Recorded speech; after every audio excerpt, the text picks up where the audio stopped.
If you're planning on investing in the stock market, one of the most basic things you should know is what type of business you're going to own. If a company is on the stock market, it's a public limited company. But what does that mean? And what are the other types of business?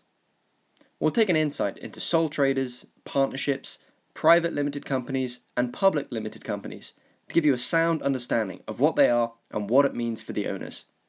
In this video, we're going to focus on the partnership. The term partnership is used to mean a business structure wherein two or more individuals come together for undertaking a lawful business and have agreed to share the profits and losses arising from it.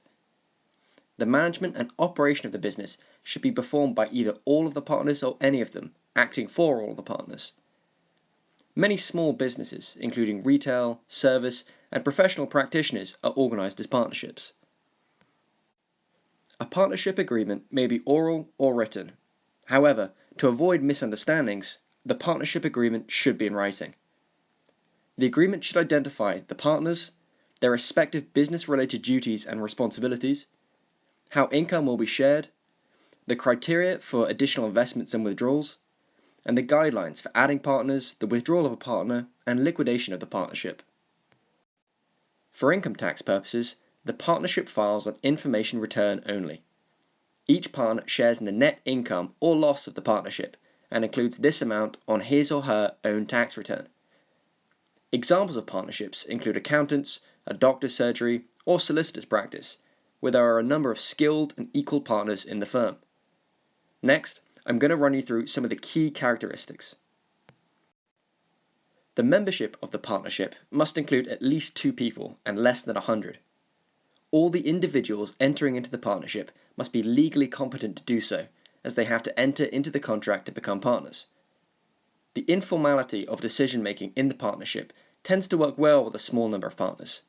Having a large number of partners, particularly if they are all involved in the operation of the business, can make decisions much more difficult. Unlimited liability means that if there are any losses in the business, the partners are personally liable for them. For example, if the business is making a loss and defaults on its loans, the partners can be forced to sell their own assets or have them seized by the bank to pay the debt back. The partners are collectively and individually liable for the firm's debts and obligations. An exception for this is if the partnership is legally structured as a limited liability partnership, which is common with some professional services partnerships. The mutual agency characteristic basically means that one partner's actions impacts all others. The partnership business is undertaken by all the partners or any one of the partners who acts on behalf of all the partners. So every partner is a principal as well as an agent. Further, the acts of partners bind each other as well as the firm. The registration of a partnership is not mandatory, but it is recommended, as it offers certain benefits. For example, in case of any conflict among partners, any partner can file suit against any other partner, or if there is any dispute between the firm and an outside party, then the firm can file a case against that party. There is a lack of continuity in partnership. Death, bankruptcy, or retirement of any partner can lead the partnership to end. Although, if the remaining partners want to continue operations, they can do so by a fresh agreement. The relation subsisting between partners is due to the contract, which may be oral, written, or implied. This law depends on which country you reside in, but generally these agreements are voluntary, although highly recommended. Mutual consent of all the partners is a must for transferring the interest in the firm to any external party. To summarize and clarify some of the characteristics, let's take them in turn. Other than registration of the business, a partnership has few requirements to be formed. Although it's relatively easy to dissolve a partnership, the transfer of ownership, whether to a new or existing partner, requires approval of the remaining partners. In most partnerships, the partners are involved in operating the business.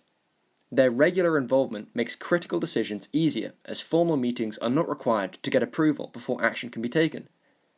If the partners agree on a change in strategy or structure, or approve a purchase of needed equipment, no additional approvals are needed.